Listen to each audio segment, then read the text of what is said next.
राम राम मोठे शाहूकार. राम राम. बोला, काय म्हणता? तोंडाची चवच गेली पा. मग काही इलाज करा त्याचा.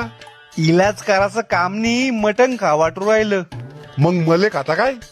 तू मला खात, कोंबड्याला खातो. त्याच्यासाठी पैसे पाहिजे होते. आपण तसे तर काही पैसे देत नाही, तुम्हाला तर मालूम आहे.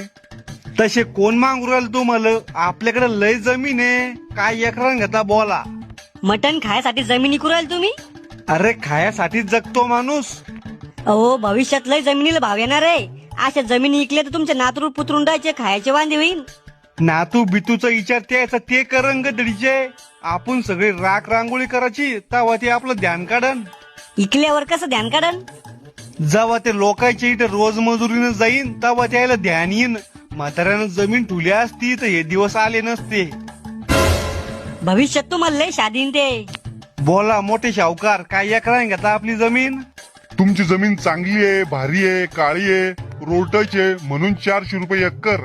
आजूक वाढवा शाहूकार, काही हिशोबशीर घ्या. इथून पुढे लय जमीन इक नाही मला, मी तुम्हालाच देईन. अहो तुमची जमीन भारी आहे म्हणून 400 रुपये एकर सांगितलं. हलक्या बालडाच्या जमिनीत मी 100-200 रुपये एकरान बी घेत नाही. थोडेफार तरी वाढवा मोठे शाहूकार. तुमच्यासाठी 410 रुपये एकर. बोला, किती एकर विकणे? सध्या 2 एकर. बर, इथं अंगुठा मारा. हे घ्या 820 रुपये. येतो शाहूकार, पुन्हा संध्याकाळी तमाशा पाहायला जाणे.